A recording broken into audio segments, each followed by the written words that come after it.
Chers abonnés, bonjour.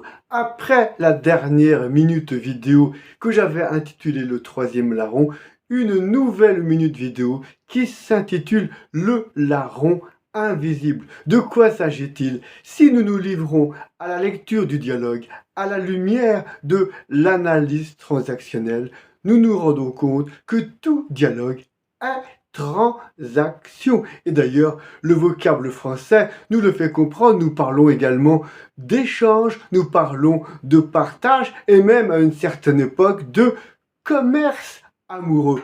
Alors, il faut préciser de quoi s'agit-il, quel est l'objet de la transaction dans notre échange. Il peut s'agir d'un échange sur un item tout à fait matériel, par exemple, avec un service après-vente, que ce soit Amazon ou autre. Il y a une négociation pour obtenir le retour, le remboursement avec ou sans retour, etc.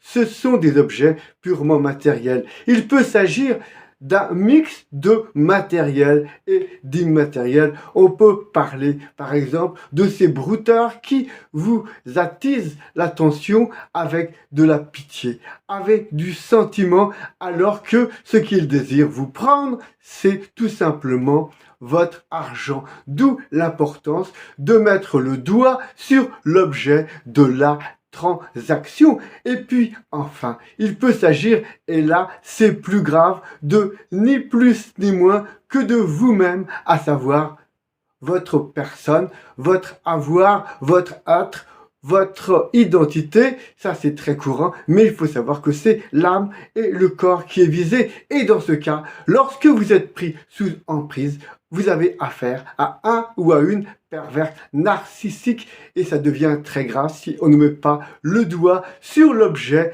de la transaction en se souvenant que dans transaction, il y a toujours quelque chose à donner ou à prendre et des fois quelqu'un. Eh bien, chères auditrices, chers auditeurs, chers abonnés, je vous souhaite de tout cœur que ce ne soit jamais vous. Je vous dis à très bientôt comme d'habitude.